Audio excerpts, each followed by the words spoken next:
Shalom dan salam sejahtera untuk kita sekalian. Kembali lagi bersama saya Asriani Datukarua, Prodi Teologi Kristen, Institut Agama Kristen Negeri Toraja. Di sini saya akan membacakan firman Tuhan yang terambil dari Injil Yohanes pasal 12 ayat yang pertama sampai ayat yang ke-50. Injil Yohanes pasal 12 ayat pertama sampai ayat yang ke-50. Lembaga Alkitab Indonesia memberikan judul Yesus diurapi di Betania. Firman Tuhan. 6 hari sebelum Paskah, Yesus datang ke Betania, tempat tinggal Lazarus yang dibangkitkan Yesus di antara orang mati. Di situ diadakan perjamuan untuk dia dan Marta melayani. Sedang salah seorang yang turut makan dengan Yesus adalah Lazarus. Maka Maria mengambil setengah kati minyak narwastu murni yang mahal harganya, lalu meminyaki kaki Yesus dan menyekanya dengan rambutnya, dan bau minyak semerbak di seluruh rumah itu. Tetapi Yudas Iskariot, seorang dari murid-murid Yesus yang akan segera menyerahkan dia, berkata, "Mengapa minyak narwastu ini tidak dijual 300 dinar dan uangnya diberikan kepada orang-orang miskin?" Hal itu dikatakannya bukan karena ia memperhatikan nasib orang-orang miskin, melainkan karena ia adalah seorang pencuri. Ia sering mengambil uang yang disimpan dalam kas yang dipegangnya. Maka kata Yesus, "Biarkanlah dia melakukan hal ini mengingat hari penguburanku. Karena orang-orang miskin selalu ada pada kamu, tetapi aku tidak akan selalu ada pada kamu." Sejumlah besar orang Yahudi mendengar bahwa Yesus ada di sana dan mereka datang bukan hanya karena Yesus, melainkan juga untuk melihat Lazarus yang telah dibangkitkannya dari antara orang mati.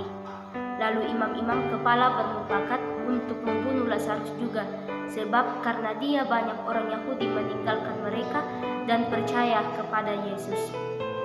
Keesokan harinya, ketika orang banyak yang datang merayakan pesta mendengar bahwa Yesus sedang di tengah jalan menuju Yerusalem, mereka mengambil daun-daun palen dan pergi menyongsong dia sambil berseru-seru, "Hosana, diberkatilah dia yang datang dalam nama Tuhan, Raja Israel." Yesus menemukan seekor keledai muda, lalu ia naik ke atasnya seperti ada tertulis, "Jangan takut, hai putri Sion, lihatlah, Rajamu datang, duduk di atas seekor anak keledai." Mula-mula murid-murid Yesus tidak mengerti akan hal itu, tetapi sesudah Yesus dimuliakan, teringatlah mereka bahwa nas itu mengenai dia dan bahwa mereka telah melakukannya juga untuk dia. Orang banyak yang bersama-sama dengan dia ketika ia memanggil Lazarus keluar dari kubur dan membangkitkannya dari antara orang mati, memberi kesaksian tentang dia. Sebab itu orang banyak itu pergi menyongsong dia karena mereka mendengar bahwa ia yang membuat mujizat itu. Maka kata orang-orang Farisi seorang kepada yang lain, "Kamu lihat sendiri bahwa kamu sama sekali tidak berhasil. Lihatlah, seluruh dunia datang mengikuti dia." Di antara mereka yang berangkat untuk beribadah pada hari raya itu, terdapat beberapa orang Yunani. Orang-orang itu pergi kepada Filipus yang berasal dari Betsaida di Galilea, lalu berkata kepadanya, "Tuan, kami ingin bertemu dengan Yesus." Filipus pergi memberitahukannya kepada Andreas. Andreas dan Filipus menyampaikannya pula kepada Yesus. Tetapi Yesus menjawab mereka, katanya, "Telah tiba saatnya Anak Manusia dimuliakan.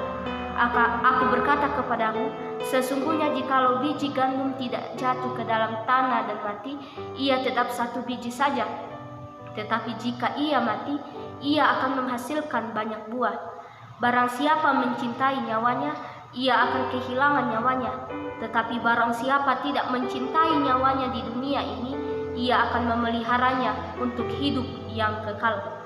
Barang siapa melayani aku, ia harus mengikut aku, dan di mana aku berada, di situ pun pelayanku akan berada. Barang siapa melayani aku, ia akan dihormati Bapa." Sekarang jiwaku terharu, dan apakah yang akan kukatakan? "Bapa, selamatkanlah aku dari saat ini." Tidak, sebab untuk itulah aku datang ke dalam saat ini. Bapa, muliakanlah namamu. Maka terdengarlah suara dari surga, "Aku telah memuliakannya dan aku akan memuliakannya lagi." Orang banyak yang berdiri di situ dan mendengarkannya berkata bahwa itu bunyi guntur. Ada pula yang berkata, "Seorang malaikat telah berbicara dengan dia."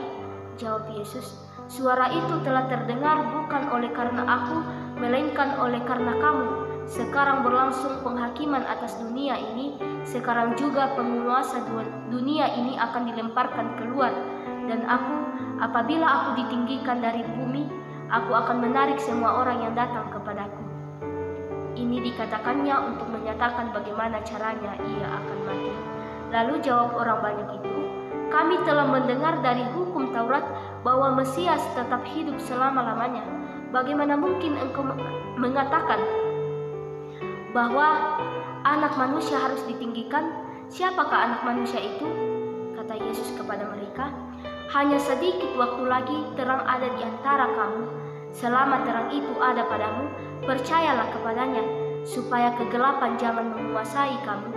Barang siapa berjalan dalam kegelapan, ia tidak tahu kemana ia pergi. Percayalah kepada terang itu, selama terang itu ada padamu, supaya kamu menjadi anak-anak terang." Sesudah berkata demikian, Yesus pergi bersembunyi dari antara mereka. Dan meskipun Yesus mengadakan begitu banyak mukjizat di depan mata mereka, namun mereka tidak percaya kepadanya, supaya genaplah firman yang disampaikan oleh Nabi Yesaya, "Tuhan, siapakah yang percaya kepada pemberitaan kami, dan kepada siapakah tangan kekuasaan Tuhan dinyatakan?" Karena itu mereka tidak dapat percaya, sebab Yesaya telah berkata juga, "Ia telah membutakan mata dan mendekilkan hati mereka, supaya mereka jangan melihat dengan mata dan menenggap dengan hati, lalu berbalik sehingga aku menyembuhkan mereka." Hal ini dikatakan oleh Yesaya karena ia telah melihat kemuliaannya dan telah berkata-kata tentang dia.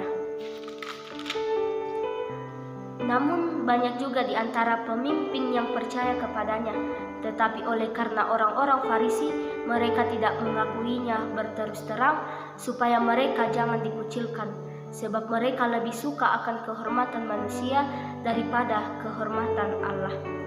Tetapi Yesus berseru katanya, "Barang siapa percaya kepadaku, ia bukan percaya kepadaku, tetapi kepada Dia yang telah mengutus aku. Dan barang siapa melihat aku, ia melihat Dia yang telah mengutus aku. Aku telah datang ke dalam dunia sebagai terang, supaya setiap orang yang percaya kepadaku jangan tinggal di dalam kegelapan. Dan jikalau seorang mendengar perkataanku tetapi tidak melakukannya, aku tidak menjadi hakimnya, sebab aku datang bukan untuk menghakimi dunia, melainkan untuk menyelamatkannya. Barang siapa menolak aku dan tidak menerima perkataanku, ia sudah ada hakimnya, yaitu firman yang telah kukatakan. Itulah yang akan menjadi hakimnya pada akhir zaman. Sebab aku berkata-kata bukan dari diriku sendiri, tetapi Bapa yang mengutus aku, Dialah yang memerintahkan aku untuk mengatakan apa yang harus aku katakan dan aku sampaikan. Dan aku tahu bahwa perintahnya itu adalah hidup yang kekal. Jadi apa yang aku katakan, aku menyampaikannya sebagaimana yang difirmankan oleh Bapa kepadaku." Demikianlah firman Tuhan. Berbahagialah kita yang sempat mendengarkan firman Tuhan dan melakukannya dalam kehidupan sehari-hari. Tuhan Yesus memberkati. Amin.